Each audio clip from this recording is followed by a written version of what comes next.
Assalamualaikum warahmatullahi wabarakatuh. Kami dari kelompok 10 ingin mempresentasikan hasil dari jurnal yang telah kami buat dengan judul Analisis terhadap serangan phishing pada mahasiswa Institut Teknologi Telkom Purwokerto. Sebelumnya, perkenalkan nama saya Fizian Setiawan dengan NIM 21102127 dan rekan saya. Saya Dimas Teguh Ramadhani dengan NIM 211021145.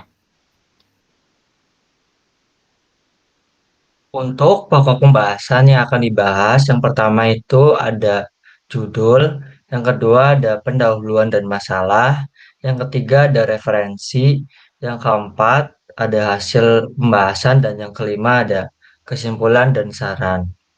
Kita langsung saja ke materi yang pertama yaitu judul. Untuk tema yang kami ambil yaitu Computer Security and Privacy.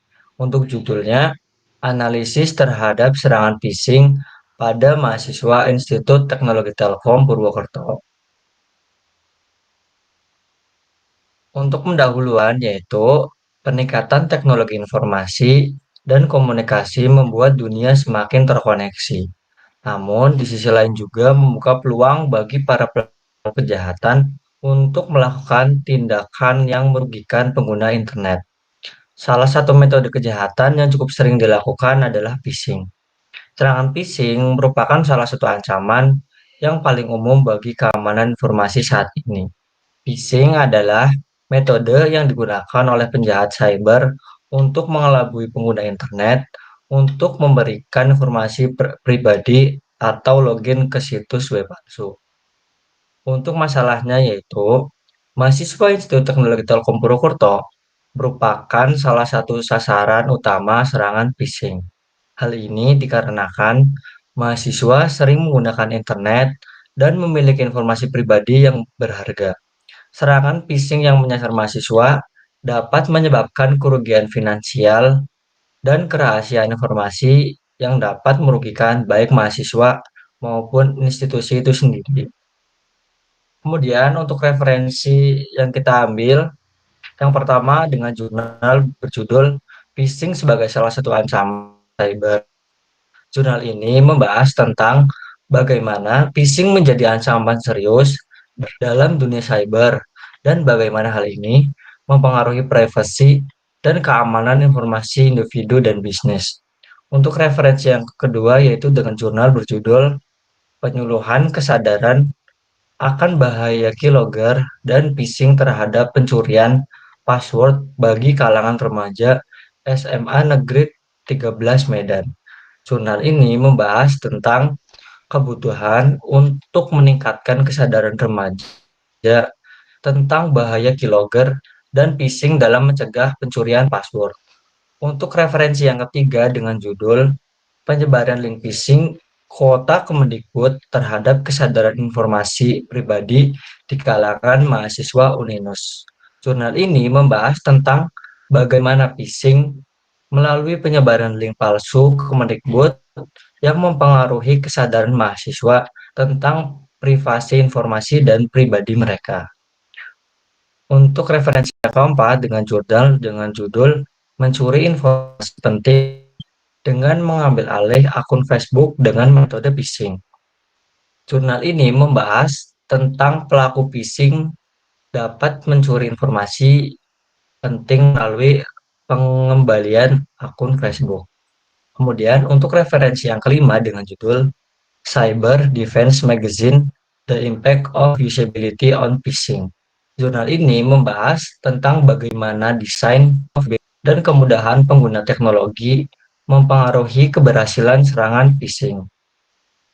Untuk referensi yang keenam dengan judul jurnal Ancaman Phishing Terhadap Pengguna Sosial Media dalam Dunia Cybercrime, di mana jurnal ini membahas tentang bagaimana phishing menjadi ancaman serius bagi pengguna media sosial dan bagaimana hal ini mempengaruhi privasi dan keamanan informasi mereka.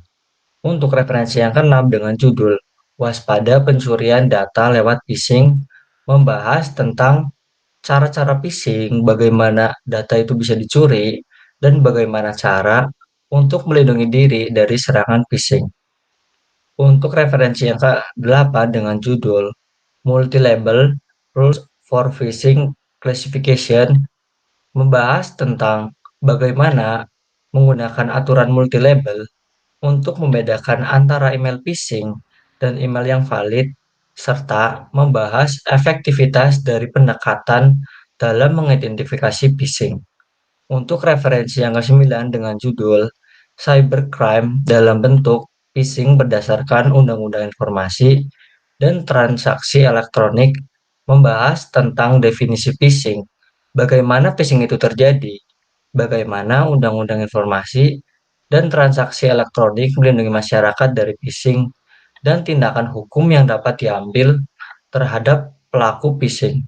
Dan untuk referensi yang terakhir yaitu dengan judul jurnal Kejahatan Teknologi Informasi Cybercrime dan Penanggulangannya dalam Sistem Hukum Indonesia, di mana jurnal ini membahas tentang definisi cybercrime, berbagai jenis cybercrime, bagaimana hukum di Indonesia menangani cybercrime, dan upaya-upaya yang dapat dilakukan untuk mencegah dan memerangi cybercrime. Kemudian untuk materi yang selanjutnya akan dijelaskan oleh rekan saya. Baik, di sini saya akan menjelaskan hasil pembahasan. Berdasarkan hasil penelitian yang telah dilakukan, dapat diketahui bahwa sebagian besar mahasiswa Institut Teknologi Telkom Purwokerto mengetahui dengan jelas informasi tentang phishing. Walaupun mereka pernah dikirimi pesan terindikasi phishing di media sosial mereka, mahasiswa ini belum pernah dirugikan secara material oleh phishing tersebut. Hal ini menunjukkan mahasiswa Institut Teknologi Telkom Purwokerto memiliki keyakinan individu dalam mengambil keputusan untuk tidak mengklik link phishing tersebut. Lalu dapat diketahui juga, mahasiswa lebih sering menemukan pesan indikasi phishing di media WhatsApp ketimbang media sosial lainnya.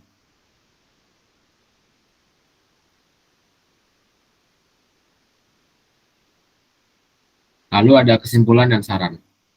A. Kesimpulan. Kita dapat mengambil kesimpulan 1. Perkembangan media sosial mempengaruhi tingkat kejahatan yang ditemukan. Salah satunya adalah serangan phishing.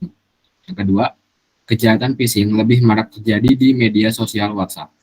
Yang ketiga, terdapat 12 dari 13 responden mahasiswa Institut Teknologi Telkom Purwokerto mengetahui dengan jelas bahaya dari phishing. Yang keempat, ancaman phishing dapat merugikan korban baik material, data, maupun informasi lainnya. Lalu ada saran.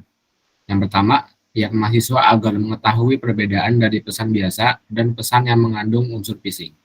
Yang kedua, pihak mahasiswa lebih bisa menjaga data pribadi mereka di dalam menjelajah dunia internet.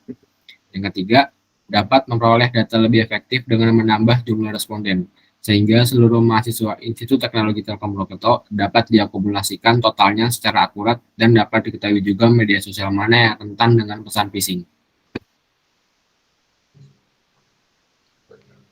Baik, cukup sekian presentasi dari kelompok kami. Kurang lebihnya mohon maaf. Wassalamualaikum warahmatullahi wabarakatuh.